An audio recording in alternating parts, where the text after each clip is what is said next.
Տեղեկացնել, որ քիչ առաջ ենթադրում եմ որոշ լրատվականներ ներկայ էին, ես մասնակցում էի պարոն Բոլոջա Գրիգորյանի ուղարկավորման արարողությանը, ուզում եմ իգիտություն ձեզ նաև ասել, որ տարբեր շահարկումներ են եղել դրդապատճառների եւ այլնի մասին, ուզում եմ տեղյակ լինեք, որ նա իմ համագյուղացին էր, իմ պապիկի եւ իր պապիկի տները իրար հարևանությամբ էին եւ իր հայրը, ում այսօր ես հնարավորություն ունեցա ցավակցական խոսք ասել, իմ հոր եղբոր դասարանցին էր, իմ հայրիկի հետ մտերիմներ էին, իրար հետ աշխատել են երկար տարիներ եւ ինձ համար սա նաեւ անձնական հարց էր, չնայած ես երբեք չեմ ճանաչել պարոն Գրիգորյանին, բայց սա նաեւ ուզում իգիտություն ձեզ իմանաք եւ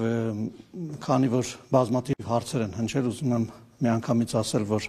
այն բոլոր գնահատականների եւ քաղաքական աստառներ տալու փորձերը ես կարծում եմ, որ ոչ միայն կոռեկտ չեն, այլ նաեւ իմ պատկերացրած բարոյական շրջանակներում չեն տեղավորվում եւ այսքանով կուզենամ, որ այդ թեման ամփոփենք եւ սպասենք, որ իրավապահ մարմինները իրենց գործը արագ եւ բարձր որակով կատարեն, մեր բոլորի սպասելիքները դրանք են։